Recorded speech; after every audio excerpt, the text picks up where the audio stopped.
everyone. Welcome to my channel. This is Faith After Faith, a podcast and YouTube channel that explores the terrain between losing your faith and finding it again. I'm your host, Katie Langston.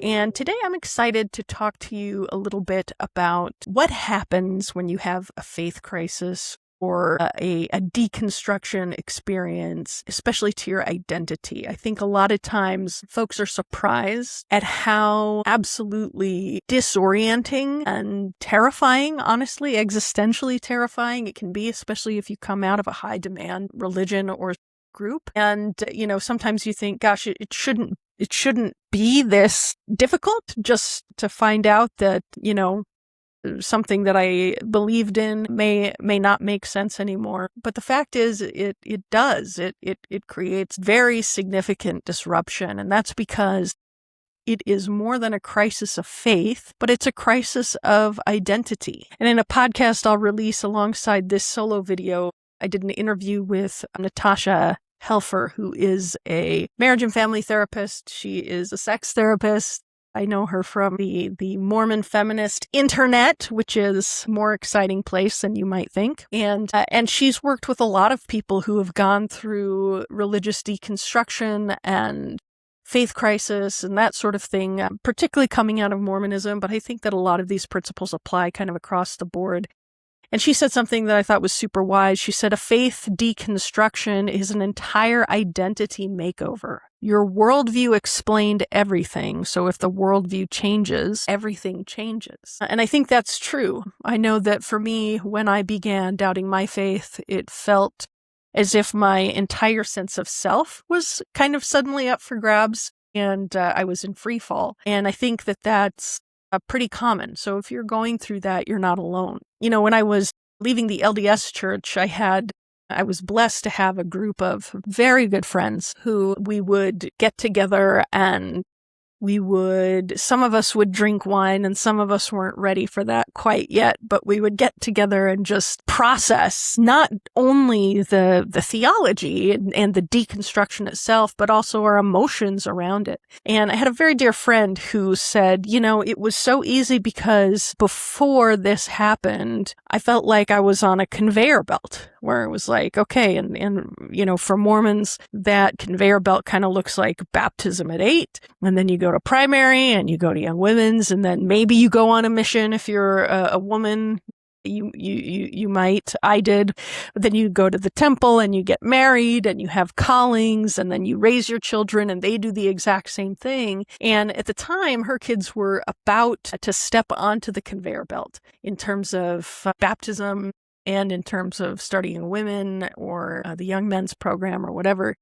And what she realized was like, okay, we're either going to get on or we're not. Because once you're on, to a certain extent, it feels like it has a momentum of its own because everything is super defined. Certainly in Mormonism, I know that there are similar built-in milestones and rituals and experiences that are likewise deeply identity forming across a variety of traditions. And some of that can be a really positive thing. It's a good thing to kind of be grounded and rooted in a sense of community and to be grounded and rooted in a sense of, who you are. But if the conveyor belt is a little too fast or a little too inflexible, that can also then cause profound destabilization when you decide to get off. So what is an identity? Again, going back to my episode with Natasha, she says there are 5 categories that she puts identity into. The first is personal. Who are you on your own? What are the inclinations and interests and particular experiences and genetics and, social location, et cetera, that make up who you are. And in some schools of thought, this is incredibly, rigid, kind of the old nature versus nurture question that who you are is set in stone, as it were, and there isn't much flexibility there. Or, for example, maybe you have an immortal soul, right? That was pre-existent, and that who you are was formed, eternities and the eternities before, and there isn't much mutability there. On the other hand, there are other philosophies. I'll link to one in the show notes that I like to show to my support groups who are thinking about faith deconstruction, where it says, look, you're really the sum of the experiences that you have. And there's a ton of flexibility within that sense of self, and that maybe there really isn't even a self at all. Whichever one it is, I'm guessing it's probably somewhere in the middle. That sense of who you are on your own is the personal bucket of identity. The second is relational. And I think that in contemporary Western individualistic society, sometimes we overlook how important this bucket is, but there are cultures and places around the world where this is the dominant primary category. Who is your family? What tribe do you belong to? How are you connected to broader society? Who are your parents? Who are your children? Who are your siblings? What do you owe them? What are the roles that you're expected to play in your relational network? Who are the people who rely on you professionally, familially, as a friend in a friend group, etc.? And this is a really important aspect of identity in terms of thinking about who we are and how we move in the world. There is sexual identity. This relates to your body, your desire, and what it means. For a lot of people, that connects deeply with the relational aspect. Who do you marry? Who do you form a family with? How do you make sense of yourself as a sexual being? And especially for those of us coming out of high demand traditions, this might be something that we're a little squeamish about or a little anxious about, and we might not know quite how to think of ourselves in those terms. But in fact, it's a very deep part of what it is to be human. And so understanding ourselves as sexual beings is really important. Fourth, Natasha puts community. And this, again, I think each of these buckets have connections to the other. Neither is, in total isolation. But where do we belong, right? Who counts as an us versus a them? This can, of course, include our religious communities, our congregations, our sense of belonging to a broader body of faith, whether that's an entire denomination or a type of belief system or something like that. I think in community as well, we have things like racial or ethnic or language or,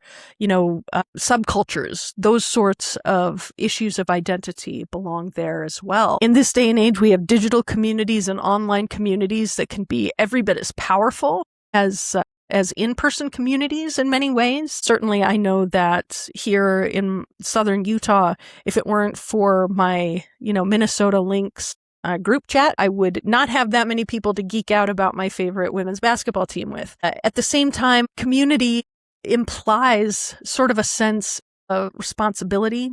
There are roles that we play, either as leaders in our community or as members of the community, people who pitch in. And I think a big piece of this is where do you distinguish between who's in and who's out? We like to think that our boundaries are wide and porous. I certainly hope they are, but I think everyone's got limits to where they would say one of us versus not one of us. And so it's worth thinking about those things. And then finally, Natasha puts parenting in its own category, sort of how you're raising your kids. Now, not everyone is a parent, so this is an optional bucket, as it were. But for those who are parents and for those who are actively in the process of raising kids, or in my case, I've got one teenager and one young adult, that part of me plays a very significant role in terms of defining who I am and what I prioritize and how I show up in the world. So those are kind of the 5 areas that Natasha mentions that I think are really helpful.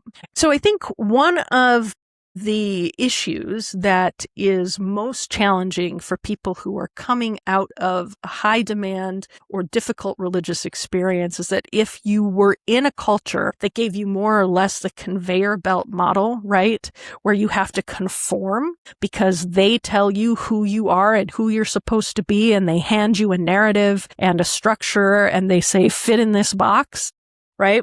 To mix my metaphors, there's a sense of rigidity and a sense of pressure and despair that can come from feeling like you don't fit or that it's not a very comfortable fit. Or conversely, you can feel like it fit great and now you're really pissed that you found out some things that are throwing all of that into question and causing you to wonder if all of the choices you made you really were able to make yourself.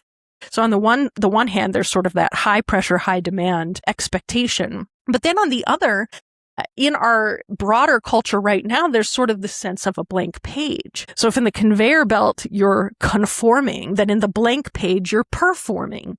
And you have to curate, every aspect of yourself. You have to make sure that you have the right beliefs and you're eating the right foods and you're, connecting with the right people and you're crossing off the right, checklists. And this is all something that you're supposed to sort of self-generate. There's that kind of, I want to be my authentic self, which I never have found to be a particularly helpful construct. I mean, I think it does help to think in terms of, is this hurting me? Is this causing me profound anxiety or distress? Or is it fitting very poorly? Those are all really important questions to ask. But if you go back to the 5 buckets, a lot of these aspects of our identity are just given, right?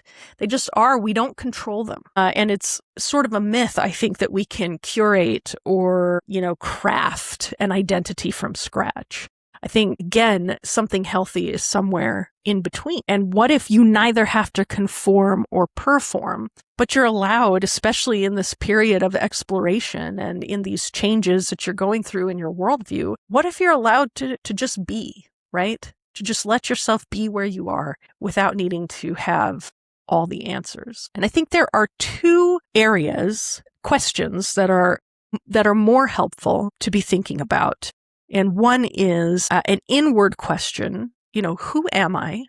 What do I love? And then the second is a question that is actually outward connected. And there's a word for that is vocation. That's sort of a scary word that can mean either a religious vocation, like being a pastor or something like that, or it can be just another bit of pressure where you're supposed to have a job that you love and that's your vocation or whatever. But I think a more simple definition of vocation is simply, where am I located right now and what can I do while I'm here? Some language you might use is where am I called to be, but that could be a little scary for folks who aren't quite sure and don't like that kind of more religious language. But whereas the who am I is a question you can reflect on, where am I supposed to be right now is something you can do. And there are some questions that I think really help you get at that sense of vocation. One is, what am I passionate about, right? What would I do anyway, even if I weren't able to get paid for it?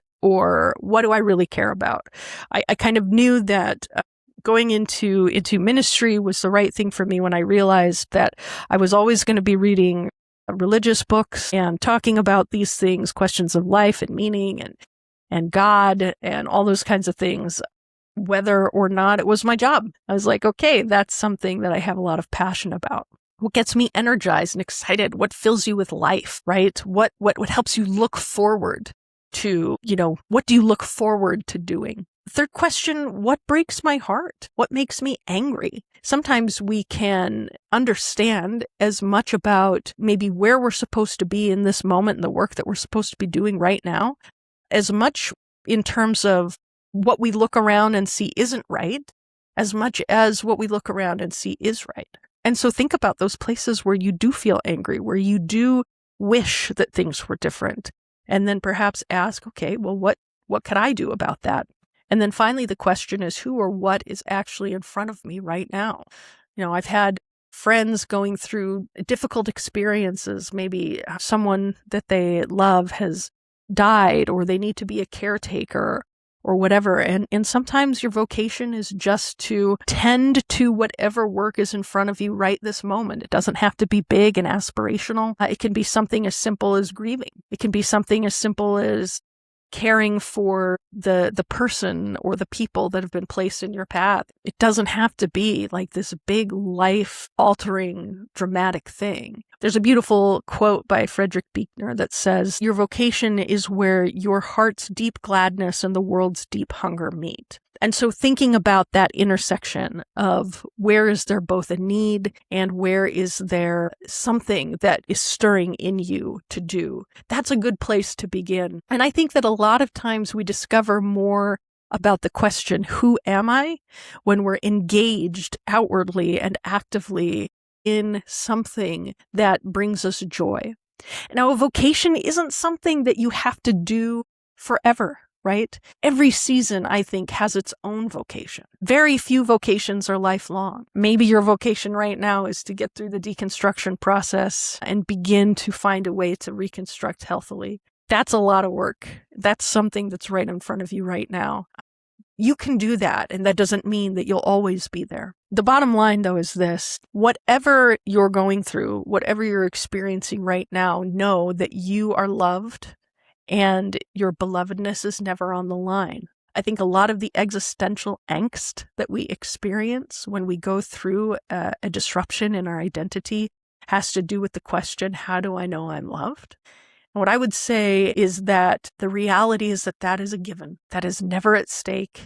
That is never on the line. However you answer the question, what is before me right now to do? What am I called to do? What am I supposed to do? Or what could I do in this moment? Your belovedness as a human being is always the bedrock truth and foundation of what it is to be human. And so as you live through this period of disruption and discovery and self-discovery and ask questions of yourself, who am I? And try new things, and explore and experiment, I hope you'll keep that in the back of your mind as the most important thing. That having the right answers to those questions or having sure answers to those questions in no way has any bearing whatsoever on the question of whether or not you're loved and worthy of love. You simply are, and that's the bottom line. So my final word for you today is you're loved and you're needed somewhere.